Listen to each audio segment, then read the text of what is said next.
এটি কিন্তু মানুষের জনপ্রত্যাশাও। এটা ছাত্র রাজনীতিকে আমরা গত ১.৫ দশকে যা দেখেছি যে ছাত্র রাজনীতির নামে একটা দানবীয় কর্মকাণ্ড। আমরা যারা বিশ্ববিদ্যালয় পরিবারের সাথে যুক্ত আছি বা বিশ্ববিদ্যালয়ের বাইরেও যে সমস্ত শিক্ষা প্রতিষ্ঠানে ছাত্র রাজনীতির নামে যা হয়েছে সেটি কিন্তু আমাদের তরুণ প্রজন্মকে ছাত্র রাজনীতির থেকে একটু বীতশ্রদ্ধ করেছিল। এটা উনিও আমার সাথে স্বীকার করবেন যে তাদের কাছে ছাত্র রাজনীতি মানেই হলো ছাত্রলীগের যে সন্ত্রাসী সংগঠনের ছাত্রদের, সাধারণ ছাত্রদের উপর নিপীড়ন, নির্যাতন।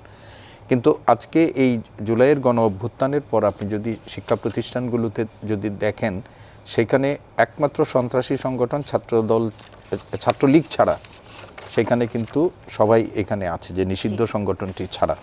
এবং এই গত ৫ মাসে আমরা ছাত্রদলের মতো রাজনৈতিক সংগঠন একটা বার্তা কিন্তু দেওয়ার এরকম চেষ্টা করেছিল যে ছাত্রলীগ এবং ছাত্রদল মুদ্রার এপিঠ ওপিঠ হবে। এই ধরনেরও কিন্তু একটা বিরাজনীতিকরণ প্রক্রিয়ার অংশ হিসাবে এই বয়ানটাও নেরেটিভটাও তৈরি করার চেষ্টা করেছে। কিন্তু আমি গত ৫ মাসে ঢাকা বিশ্ববিদ্যালয়ের কথাই আমি বলছি, অন্য শিক্ষা প্রতিষ্ঠানের কথা বলছি না, যেটা আমার প্রতিষ্ঠান। সেখানে আপনি দেখেন তো ছাত্রদলের যারা নেতাকর্মীরা আছে তাদের ক্যাম্পাসের অবস্থান এবং তাদের চলাফেরা, আমি তো কখনো দেখিনি যে তারা একটা বাইক নিয়েও এখানে ক্যাম্পাসে প্রবেশ করে।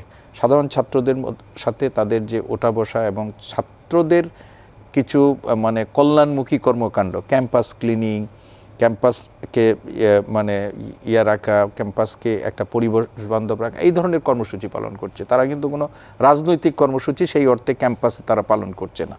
এবং এই যে একটা পরিবর্তন ছাত্র রাজনীতিতে, এই অস্ত্রের ঝনঝনানি বা প্রতিপক্ষের উপর হামলার মধ্য দিয়েও কিন্তু ক্যাম্পাসে কোনো ধরনের অপ্রীতিকর ঘটনা, দু একটা বিচ্ছিন্ন ঘটনা হতে পারে, কিন্তু এই ধরনের কোনো ঘটনা হয়নি।